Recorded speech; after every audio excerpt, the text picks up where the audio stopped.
Welcome two movie review सुबह शाम। मैं हूं सुबह और मैं हूं शाम। सोनू निगम, उनके बगैर बॉलीवुड की इंडस्ट्री पूरी नहीं हो सकती, इतना बड़ा उनका कंट्रीब्यूशन है। जिस तरह हमें बहुत सारे सिंगर्स याद रहते हैं, ठीक है, अरिजीत अभी नए में हैं, उससे पहले हमारे पास किशोर कुमार थे, लेकिन सोनू निगम का भी अपना एक मकाम है। दीवाना, ये बहुत सॉन्ग्स हैं। दीवाना, मतलब उन्होंने, अच्छा ये सॉन्ग का बता रहे थे इंटरव्यू में कि उन्होंने ये नकल माइकल जैक्सन गाने से किया था, उसका स्टाइल लिया था जी। सोनू निगम ऐसे सिंगर हैं जिनका मुझे इंटरव्यू भी अच्छा लगता है। तो हालिया दिनों में उन्होंने एक इंटरव्यू दिया, उसकी कुछ मुझे बातें अच्छी लगी, कुछ सीखने को मिला। मैं चाहता हूं कि सुबह हम भी लोगों को सुनाएं, उनको सीखने को मिले। आपको सोनू निगम कैसे लगते हैं और आपकी लाइफ में उनके सॉन्ग्स ने क्या असर डाला है? भाई उनके जितने भी मैंने सॉन्ग सुने, एक तो उनकी आवाज बहुत सुरीली थी और जब मैंने उनको देखा था बहुत अच्छे लगते थे मुझे। मतलब एक खुश शक्ल भी, खुश आवाज भी, और जिस तरह के वो सॉफ्ट गाने गाते थे तो एक अच्छी सॉफ्ट उनकी जो है इंप्रेशन पड़ता था मेरे ऊपर। तो उन्होंने बताया कि यार हम लोग बहुत गरीब थे, और हमारी, इनकी अम्मी को भी आता था म्यूजिक का सेंस था, और कह रहे हैं कि हम लोग बहुत ज्यादा गरीब थे, मगर अम्मी जो है ना खर्चा नहीं करती थी। इवन जब मैं फेमस हो गया, मैं कमाने लगा, तो मेरी अम्मी मुझसे कोई डिमांड नहीं करती थी कि हमें अच्छा खाना खिला दो, हमें कपड़े पहना दो। और मरने से पहले उनको रिग्रेट था कि बेटा हमने अपनी जिंदगी जाया की, काश हम तुझसे बोलते और तू हमें जिंदगी के मजे करवा देता। उनको उसका रिग्रेट था। तो उन्होंने ये मैसेज दिया कि अगर आपके पास पैसा है ना, तो आप कंजूस नहीं बनो और अपनी ख्वाहिशों को मारो नहीं। तो मुझे लगता है कि ये मैसेज सोनू निगम का अच्छा है। तो दोस्तों, ये मुझे उनकी बात अच्छी लगी। फिर उन्होंने बताया कि उनसे जब पूछा कि आपकी लेगेसी कैसी चाहते हैं, क्या मरने के बाद आपको कैसे याद रखा जाए, यार उन्होंने जवाब बहुत जबरदस्त दिया, मुझे अच्छा लगा। उन्होंने कहा कि मैं मर गया, क्या मुझे पता होगा कि मेरे गाने कौन चला रहा है? क्या मुझे पता होगा कि आज मेरे इतने व्यूज आ गए हैं?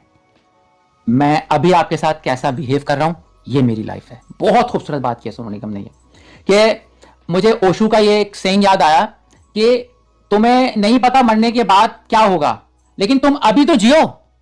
लोग क्या करते हैं कि फ्यूचर का सोचते रहते हैं और आज की जिंदगी को वो नहीं एंजॉय करते। तो मुझे सोनू निगम की बात अच्छी लगी कि भाई जो कहते हैं ना, अब आइंस्टाइन को पता है, न्यूटन को पता है, दिलीप कुमार को पता है कि हम उनको याद कर रहे हैं इस वक्त, नहीं पता। उन्होंने जो अपनी लाइफ में एंजॉय किया होगा, बस वो उनको याद होगा, ठीक है ना, जाते हुए दुनिया से। हाँ। अच्छा, फिर इनके पास पाकिस्तान से जब ये सिर्फ 19 साल के थे, कॉल आया था एक लेजेंडरी सिंगर का, गैस करें। और उन्होंने कहा कि भाई मुझे आपकी आवाज बहुत अच्छी लगती है। कह रहे मुझे इतनी यंग एज में इतने बड़े गुलकार का जब फोन आया ना पाकिस्तान से, तो मैं बहुत मोटिवेट हुआ था। मैं गैस करती हूँ, काली कमीज। ओह, अताउल्लाह ईसा खिलवी। अच्छा। इन्होंने बताया कि भाई मेरे पास अताउल्लाह ईसा खिलवी का कॉल आया और मैं बहुत मोटिवेट हुआ था, ठीक है। और कह रहे हैं कि मैंने उन्हीं के शुरू में गाने सुना के सक्सेस हासिल की थी भाई, अताउल्लाह ईसा खिलवी वगैरह के ये शोज में गाना गाते होंगे ना।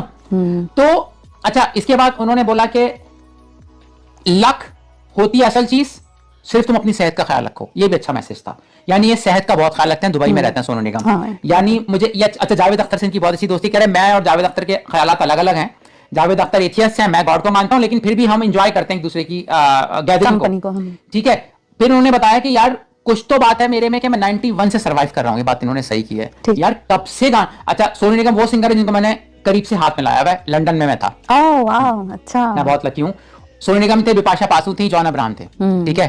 तो जॉन अब्राहम जैसे बैठे हुए थे ना, वैसे ही वो फिल्मों में भी नजर आते हैं, एक्टिंग सेम होती है उनकी। जैसे जानवी कपूर की एक्टिंग सेम होती है ना, इंटरव्यू में भी और फिल्मों में भी, जॉन अब्राहम तो वही कैटेगरी है। हाँ हाँ।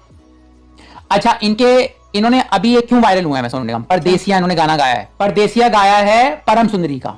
अच्छा, हाँ, इसलिए वायरल हुआ है मैं।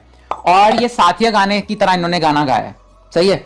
तो फिजा के भी इन्होंने सॉन्ग गाए हैं, फिजा के सॉन्ग जबरदस्त हैं। इनसे पूछा कि भाई रोमांस क्या होता है आपकी नजर में, लव क्या होता है? कह रहे हैं यार ये रोमांस सिर्फ आदमी अपने आप से करता है, ठीक है। क्योंकि ये डिवोर्स हैं तो ये ऐसी ही बात करेंगे, ऐसा नहीं है। मैं यहाँ पे थोड़ा सा इख्तिलाफ करूंगी कि बहुत से लोग होते हैं जो मोहब्बत के लिए बहुत सारी कुर्बानियां भी देते हैं, ऐसी बात नहीं है। अब इनका अलग एक्सपीरियंस है तो हम क्या कर सकते हैं। इन्होंने पूरी बात ये कही कि रोमांस का मतलब ये होता है कि सामने वाले को आजाद छोड़ दो, उस पर कब्जा ना जमा लो। ये भी ठीक है। अच्छा, इन्होंने कहा कि मेरा गुलजार साहब ने एक्सेंट चेंज में बड़ा वो करते, जब गाना लिखते थे मुझे अपने घर बुला के बताते थे, दिल्ली का ऐसे तुम एक्सेंट बोलो, बंबई का ऐसे एक्सेंट बोलो।